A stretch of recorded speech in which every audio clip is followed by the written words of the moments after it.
Video like जरूर कर लीजिए और ऐसे वीडियो लगातार फ्री में पाने के लिए चैनल को तुरंत सब्सक्राइब कर लीजिए और बेल आइकन को जरूर टैप कर लीजिए ताकि आगे भी सारे वीडियो आपको मिलते रहे। यूट्यूब में फॉलो करते हैं तो प्लीज ये वाला फ्री टेलीग्राम चैनल जरूर ज्वाइन कर लीजिएगा। सारे नोटिफिकेशन सारे अपडेट यहीं पे आते हैं, ध्यान रखिए। नमस्कार दोस्तों, एग्जाम प्रिपरेशन के यूट्यूब चैनल पर मैं प्रियंका एक बार फिर से आप सभी का स्वागत करती हूं। और हम लोग कवर कर रहे थे यूपीपीएससी द्वारा पूछे गए प्रीवियस ईयर में वो सभी क्वेश्चन जो किसी ना किसी एग्ज़ाम में आए हुए हों और सब्जेक्ट वाइज सॉल्व कर रहे हैं, इसलिए पॉलिटी के क्वेश्चंस हम लोग देख रहे हैं।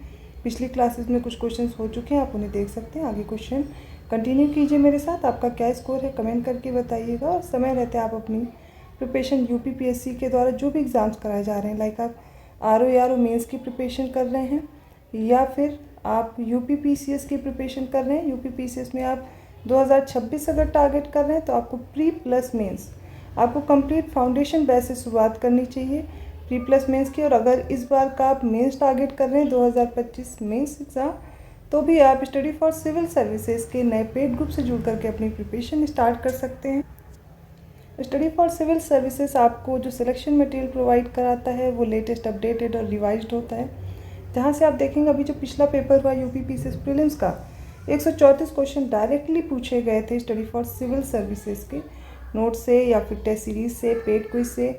ये आप प्रूफ भी देख सकते हैं। और इसके साथ ही अगर आप यूपीपीसीएस मेंस की प्रिपरेशन करना चाहते हैं तो आपके सामने ये पेड ग्रुप दिए गए हैं जिसमें आप स्टडी मटेरियल और उसके साथ साथ डाउट ग्रुप जो है उसको ज्वाइन करके प्रिपरेशन स्टार्ट कर सकते हैं। जनरल हिंदी के लिए स्टडी मटेरियल मिल जाएगा फीडबैक के साथ। और इसके अलावा 90 डेज़ की आंसर राइटिंग प्रैक्टिस कराई जा रही है, वो भी आपके सामने ये कोर्स दिए गए हैं। इन सभी कोर्सेज को ज्वाइन करने के लिए आप व्हाट्सएप ग्रुप या फिर कॉल के थ्रू अपनी जानकारी ले करके कोर्सेज ज्वाइन कर सकते हैं। साथ ही जो स्टूडेंट्स अगले एग्ज़ाम को टारगेट करें, जैसे कि 2026 का एग्ज़ाम आपका होना है, तो आप फाउंडेशन कोर्स से जुड़ सकते हैं। यूपीपीसीएस प्रीलिम्स का फाउंडेशन बैच अवेलेबल हो चुका है, अभी से तैयारी शुरू कर दीजिए। देखिए फुल पेड ग्रुप है विदाउट क्लियरेंस, 9000 फी पे करना है आपको। इसको पे करने के बाद आपको टेस्ट सीरीज़ और जो भी सीसेट के नोट्स हैं, कंपाइलेशन है, लिस्टिंग्स है, डेली मंथली करंट अफेयर, सबका सब कुछ इसमें मिल जाएगा विद डाउट क्लियरेंस। अगर आप चाहते हैं डाउट क्लियरेंस नहीं करना है, आपको सिर्फ स्टडी मटेरियल चाहिए, 6500 पे करना है और आप टेस्ट सीरीज़ नहीं लेना चाहते, सिर्फ स्टडी मटेरियल आपको 4000 में मिल जाएगा। टेस्ट सीरीज़ के लिए भी अलग से आप सिर्फ टेस्ट सीरीज़ ज्वाइन कर सकते हैं या फिर पेड क्विज भी ज्वाइन कर सकते हैं। करंट अफेयर को जिनको प्रॉब्लम हो रही है, सिर्फ करंट अफेयर आपकी नहीं कंप्लीट हो पा रही, तो करंट अफेयर के लिए भी मात्र 2000 में आप करंट अफेयर्स प्रिपेयर कर सकते हैं। बीईओ का भी नया कोर्स लॉन्च हो चुका है, आप यहाँ से तैयारी कर सकते हैं। अगर आप चाहते हैं सिलेक्शन इसी बार हो आपका और इधर उधर आपका टाइम वेस्ट नहीं हो, पहली बार में सिलेक्शन लेना है, तो बस बिना कुछ सोचे समझे आपको स्टडी फॉर सिविल सर्विसेज से प्रिपरेशन स्टार्ट कर देनी चाहिए, क्योंकि यहाँ पर लेटेस्ट ट्रेंड पैटर्न और सिलेक्शन की तैयारी कराई जा रही है।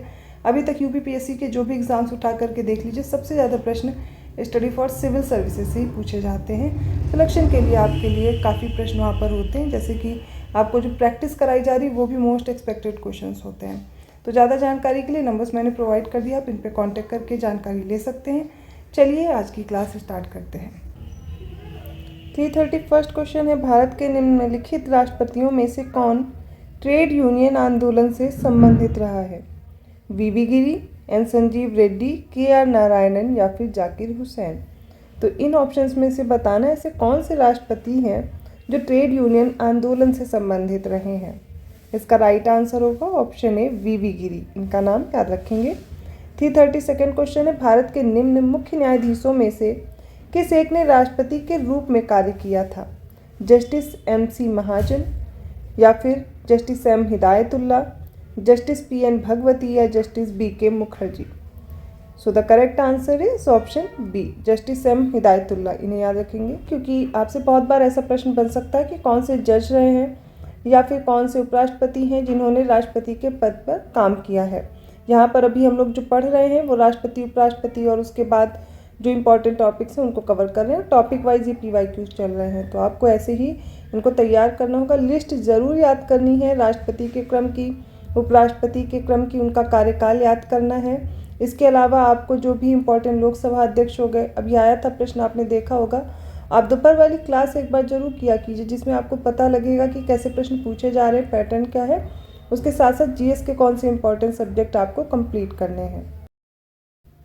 33rd क्वेश्चन है, निम्नलिखित में से किसी भौगोलिक क्षेत्र को अनुसूचित घोषित करने का संवैधानिक अधिकार किसको है? तो अगर कोई भौगोलिक क्षेत्र है उसको अनुसूचित क्षेत्र घोषित करने का संवैधानिक अधिकार पूछा गया, राज्यपाल, मुख्यमंत्री, प्रधानमंत्री या राष्ट्रपति। अभी आप टॉपिक ही पढ़ रहे हैं राष्ट्रपति, तो आपको इसका उत्तर जरूर पता होगा, लेकिन ये फैक्ट पूछा जाता है कई बार, इसको आपको तैयार रखना है।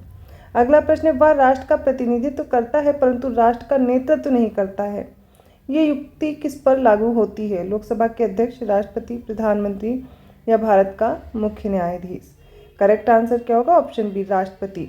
देश का या अपने राष्ट्र का प्रतिनिधित्व तो करते हैं लेकिन राष्ट्र का वो नेतृत्व नहीं करते। कौन करता है नेतृत्व? तो प्रधानमंत्री, याद रखिएगा। अगला प्रश्न है, भारत के पूर्व राष्ट्रपतियों में निम्नलिखित में से कौन बिहार का राज्यपाल भी रह चुका था? Doctor Rajendra Prasad, doctor Shankar Dayal Sharma, doctor Zakir Hussain और वीवी गिरी। इसका राइट आंसर है डॉक्टर जाकिर हुसैन। का नाम याद रखेंगे। ये बिहार के राज्यपाल रह चुके थे, बाद में इन्होंने राष्ट्रपति का पद भी संभाला था। अगला प्रश्न है, राष्ट्रपति भवन को डिज़ाइन किया गया था किसके द्वारा? एडवर्ड स्टोन के द्वारा, ली कॉरबसियर के द्वारा, एडवर्ड ल्यूटियंस के द्वारा या तरुण दत्त के द्वारा? राइट आंसर है ल्यूटियंस के द्वारा। एडवर्ड ल्यूटियंस का नाम याद रखना है आपको, जिन्होंने राष्ट्रपति भवन को डिज़ाइन किया था।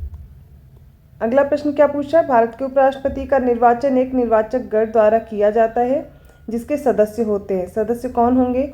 संसद के दोनों सदनों के केवल निर्वाचित सदस्य होंगे, संसद के दोनों सदनों के सभी सदस्य होंगे, राज्यसभा और राज्य विधानसभाओं के केवल निर्वाचित सदस्य होंगे या राज्य विधानसभाओं के केवल निर्वाचित सदस्य होंगे। देखिए, राष्ट्रपति में हम लोगों ने क्या डिस्कस किया था कि जितने भी राज्यसभा, लोकसभा के निर्वाचित सदस्य हैं और राज्यों की विधानसभाओं के निर्वाचित सदस्य हो जाएंगे, दिल्ली और पुदुचेरी की विधानसभाओं के निर्वाचित सदस्य, इसमें सभी ये भाग लेंगे, लेकिन कोई भी मनोनीत सदस्य भाग नहीं लेता है। अब जब उपराष्ट्रपति की बात करेंगे तो यहाँ पर कौन भाग लेगा? संसद के दोनों सदनों के, मतलब संसद के जो दोनों सदन हैं, लोकसभा, राज्यसभा, इनके सभी सदस्य भाग लेते हैं। सभी सदस्य, याद रखिएगा, राज्यों का इसमें कोई भी रोल नहीं है, राज्य के कोई भी मेंबर इसमें पार्ट नहीं लेते हैं। ऑप्शन बी करेक्ट होगा। अगला प्रश्न देखिए, उपराष्ट्रपति से संबंधित निम्नलिखित में से कौन से कथन सही नहीं है? पूछा गया है, यहाँ ध्यान दीजिएगा, नहीं पूछा गया है। उपराष्ट्रपति बनने के लिए व्यक्ति के पास जनता के सदन के सदस्य के निर्वाचित होने की योग्यता होनी चाहिए। क्या ये सही है? किसी राज्य की विधायिका का सदस्य इस पद के लिए उम्मीदवार हो सकता है। उपराष्ट्रपति के पद का कार्यकाल उतना ही होता है जितना कि राष्ट्रपति का। उसको एक औपचारिक महाभियोग द्वारा पद से हटाया जा सकता है। बहुत इंपॉर्टेंट फैक्ट्स इसमें दिए गए हैं। देखिए, उपराष्ट्रपति बनने के लिए यहाँ पर किस सदन का सदस्य निर्वाचित होने की अर्हता होनी चाहिए? वो होती राज्यसभा। ठीक है, तो इसलिए ये गलत हो जाएगा। जनता का सदन किसे बोलते हैं? तो लोकसभा, यहाँ पर राज्यसभा होना चाहिए था, पहला तो गलत हो गया। अगला देखते हैं, किसी राज्य की विधायिका का सदस्य इस पद के लिए उम्मीदवार हो सकता है? बिल्कुल हो सकता है। उपराष्ट्रपति के पद का कार्यकाल उतना ही होता है जितना कि राष्ट्रपति का। राष्ट्रपति का कितना होता है? 5 वर्ष होता है, तो ठीक उतना ही उपराष्ट्रपति का भी होता है। ये भी बिल्कुल सही है। उसको एक औपचारिक महाभियोग द्वारा पद से हटाया जा सकता है। महाभियोग की प्रक्रिया राष्ट्रपति पर लागू होती है, उपराष्ट्रपति पर नहीं। उपराष्ट्रपति राज्यसभा से होते हैं, राज्यसभा के पदेन सभापति होते हैं।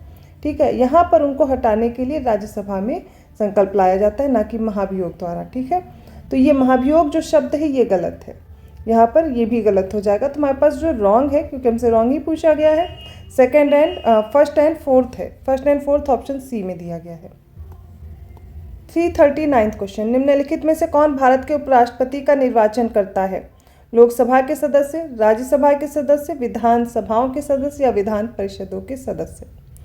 लोकसभा राज्यसभा से मिलकर के संसद बनी होगी, संसद के दोनों सदन इसमें भाग लेते हैं। विधानसभा या विधान परिषद, राज्यों का इसमें कोई रोल नहीं, मैंने पहले भी बताया है। तो राइट आंसर यहाँ पर क्या हो जाएगा? ऑप्शन ए, पहला और दूसरा करेक्ट है। आगे बढ़ा जाए, अगला प्रश्न देखा जाए। ठीक है, 340 क्वेश्चन है, उपराष्ट्रपति को उसके पद से निम्न में से किस प्रस्ताव द्वारा हटा सकते हैं? राज्य परिषद के, लोकसभा के, कैबिनेट के या मंत्रिपरिषद के? आंसर तो आपको दिख ही गया होगा, ऑप्शन ए करेक्ट है। ठीक है, आगे बढ़ते हैं, देखते हैं अगला प्रश्न। हमने अभी इस पिछले प्रश्न में इसको डिस्कस किया था। तो 341 क्वेश्चन है, उपराष्ट्रपति को पद से हटाने के लिए पदच्युत करने संबंधी प्रस्ताव प्रस्तुत किया जा सकता है संसद के किसी भी सदन में, राज्यसभा में, लोकसभा में या फिर इनमें से कोई नहीं। देखिए, ये किस में लाया जा सकता है? 341 क्वेश्चन है अब हमारे सामने, राज्यसभा। और यहीं पे अभी मैंने आपको बताया था राज्यसभा में लाया जा सकता है ऐसा प्रस्ताव। इसके अलावा अगर मैं राष्ट्रपति की बात करूं तो आप लोग को कमेंट करके बताना है, पिछले क्वेश्चंस में डिस्कस भी हुआ है, आपको बताना है राष्ट्रपति पर महाभियोग की प्रक्रिया संसद के किस सदन में चलाई जा सकती है। ठीक है, निम्न में से किस एक की अध्यक्षता ऐसे के द्वारा की जाती है जो उसका सदस्य नहीं है? लोकसभा, विधानसभा, राज्यसभा और मंत्रिपरिषद। तो राज्यसभा का जो माफ़ कीजिएगा, जो उपराष्ट्रपति हैं वो राज्यसभा के अध्यक्ष होते हैं, सभापति होते हैं, लेकिन उसके मेंबर नहीं होते, उसके सदस्य नहीं होते हैं। याद रखिएगा ये बात, यहाँ पर ऑप्शन सी करेक्ट होगा। अगला प्रश्न देख लेते हैं, निम्नलिखित में से क्या सत्य नहीं है? पहला ऑप्शन ध्यान से देखिएगा, राष्ट्रपति या राज्यपाल को शासकीय कार्यों के लिए एक विधिक कार्यवाही से उन्मुक्ति प्राप्त है। सेकंड क्या है हमारे पास, कोई न्यायालय राज्यपाल को किसी कर्तव्य पालन के लिए विवश नहीं कर सकता। बिल्कुल पहला और दूसरा सही है, ये आंसर नहीं है हमारे। एक राज्यपाल को व्यक्तिगत कार्यों हेतु सिविल कार्यवाही लाने के लिए 2 माह के लिए लिखित सूचना अवश्य देनी होगी, यह भी बिल्कुल सही है। और मंत्रियों द्वारा राष्ट्रपति या राज्यपाल को दिए गए सलाह को जांचने के लिए न्यायालय अधिकृत है। इसमें से बताइए क्या ये उत्तर सही होगा? यहाँ पर राइट आंसर ऑप्शन डी। पिछले भी क्वेश्चंस में डिस्कस हुआ है कि मंत्रियों द्वारा राष्ट्रपति या राज्यपाल को अगर कोई सलाह दी गई है, इसकी जांच न्यायालय नहीं कर सकता, न्यायालय के पास ऐसा कोई अधिकार नहीं है। कुछ और प्रश्न हमारे सामने है, जैसे भारतीय संविधान के अनुच्छेद 78 में प्रावधान है दायित्वों का लोकसभा अध्यक्ष का, राज्यसभा के सभापति का, या भारत के नियंत्रक और महालेखा परीक्षक का, या प्रधानमंत्री का? राइट आंसर है ऑप्शन डी, आर्टिकल 78 की बात हो रही है। तो यहाँ पर किसके दायित्वों का उल्लेख है आर्टिकल 78 में? प्रधानमंत्री का। कैबिनेट में सम्मिलित होते हैं कौन कौन? मंत्री स्तर के सभी मंत्री, या फिर केवल कैबिनेट मंत्री होते हैं? कैबिनेट मंत्री और राज्य मंत्री दोनों होते हैं, या फिर कैबिनेट मंत्री और उपमंत्री होते हैं? तो देखिए कैबिनेट में कौन शामिल होगा? केवल कैबिनेट मंत्री होंगे, ऑप्शन बी करेक्ट है। अगले प्रश्न में जो बात की जा रही है वो उप प्रधानमंत्री के पद के सृजन हेतु बात की जा रही है कि मूल संविधान के अंतर्गत ऐसा हुआ था या संविधान के प्रावधानों से हटकर हुआ। इसके लिए 44th अमेंडमेंट के द्वारा हुआ था या 85th अमेंडमेंट के द्वारा हुआ था? तो देखिए संविधान के प्रावधानों से हटकर उप प्रधानमंत्री के पद का सृजन हुआ, ऑप्शन बी करेक्ट है। जो व्यक्ति संसद का सदस्य नहीं है केंद्रीय मंत्री रह सकता है, कब तक? 1 वर्ष तक, 6 माह तक, 3 माह या 1 माह? तो अगर कोई व्यक्ति संसद का सदस्य नहीं है वह 6 माह तक अपने पद पर रह सकता है, 6 माह के अंदर उसे सदस्यता ग्रहण करनी होगी। अगला प्रश्न देखिए, 348 क्वेश्चन है हमारे सामने, भारत में वह मंत्री जो संसद के दोनों सदनों में से किसी सदन में किसी का भी सदस्य नहीं है उसे मंत्री के पद से मुक्त हो जाना पड़ता है 6 महीने बाद, 1 वर्ष बाद, 2 वर्ष बाद या 3 वर्ष बाद। अभी जो क्वेश्चन डिस्कस किया उसी को घुमा करके पूछा गया। राइट आंसर इसका क्या हो जाएगा? इसका राइट आंसर होगा ऑप्शन ए, 6 माह के बाद। भारत की संसद के संबंध में निम्नलिखित में से कौन सा या कौन से कथनों में सही नहीं है? ठीक है, तो देखिए संविधान में एक संसदीय प्रणाली की सरकार है, सरकार का प्रावधान है। अगला है कि संसद का सर्व प्रमुख कार्य मंत्रिमंडल का प्रावधान करना होता है। मंत्रिमंडल की सदस्यता निम्न सदन तक सीमित होती है और मंत्रिमंडल को लोकप्रिय सदन में बहुमत का विश्वास प्राप्त रहना चाहिए। इनमें से कौन सा कथन सही नहीं है ये हमसे पूछा गया है। तो देखिए इसका राइट आंसर क्या हो जाएगा? सबसे पहले देखते हैं, संविधान में एक संसदीय प्रणाली की सरकार का प्रावधान है, सही है। इसमें जो सर्वप्रमुख होगा उसका कार्य मंत्रिमंडल का संसद का जो सबसे पहला कार्य है वो क्या होगा? मंत्रिमंडल का प्रावधान करना। मंत्रिमंडल की सदस्यता निम्न सदन तक सीमित है, क्या ऐसा है? बिल्कुल गलत हो जाएगा और यही राइट आंसर है। मंत्रिमंडल को लोकप्रिय सदन में बहुमत का विश्वास प्राप्त रहना चाहिए, बिल्कुल। जब तक बहुमत रहेगा, विश्वास प्राप्त रहेगा, तभी तक तो मंत्रिमंडल रहेगा। इसका सही उत्तर यही ऑप्शन सी होगा, जो कि गलत दिया गया, हमसे यही पूछा गया है। अगला प्रश्न देखते हैं, मंत्रिपरिषद सामूहिक रूप से उत्तरदायी होती है, सामूहिक रूप से पूछा गया है। लोकसभा के प्रति एक संवैधानिक बाध्यता के अंतर्गत, या आर्टिकल 75 क्लॉज 3 के अनुसार, या आर्टिकल 74 क्लॉज 3 के अनुसार। देखते हैं इसका सही उत्तर क्या होगा। लोकसभा के प्रति सामूहिक रूप से बिल्कुल उत्तरदायी होगी। नेक्स्ट क्या है? संवैधानिक बाध्यता के अंतर्गत, कैसा है? बिल्कुल नहीं। अनुच्छेद 75 क्लॉज 3 के अनुसार, और ये दोनों भी होंगे। तो इसका राइट आंसर 1, 3, 4 हमें ऑप्शन सी में दिया गया। ये आर्टिकल्स भी आपको पढ़ने की ज़रूरत है। तो आज के इंपॉर्टेंट क्वेश्चंस थे, आई होप आपको समझ में आए होंगे। कहीं भी किसी भी प्रश्न में डाउट रह जाता है आप फिर से कमेंट करके पूछिए, मैं एक्सप्लेन करूँगी। पॉलिटी के हम टॉपिक वाइज अभी क्वेश्चन सॉल्व कर रहे हैं। आप यूपीएसआई का एग्ज़ाम दे रहे हैं, आप यूपीपीसीएस टारगेट कर रहे हैं, अभी आरओ मेंस की एग्ज़ाम डेट आ गई, सभी एग्ज़ाम्स के लिए इम्पॉर्टेंट है। अभी आपका जो एग्ज़ाम है इसमें ऐसे ही क्वेश्चन पूछे जाएंगे, PYQs हैं जिनका एनालिसिस आपके पास होना चाहिए, जो कि मैं टॉपिक वाइज करा रही हूँ। इतने अच्छे से प्रश्न आपको मिलेंगे नहीं एक पास, और एक एक टॉपिक आपका कवर होता जा रहा है। अगर आप चाहते हैं कि ये कंप्लीट कोर्सेज आपको इसी तरह के क्वेश्चन करने को मिले, टेस्ट सीरीज करने को मिले, कंप्लीट कोर्स अभी भी आप ज्वाइन कर सकते हैं आरओ मेंस के लिए, यूपीपीसीएस मेंस के लिए, जो कि जल्द ही आपका रिजल्ट प्रीलिम्स का आने वाला है।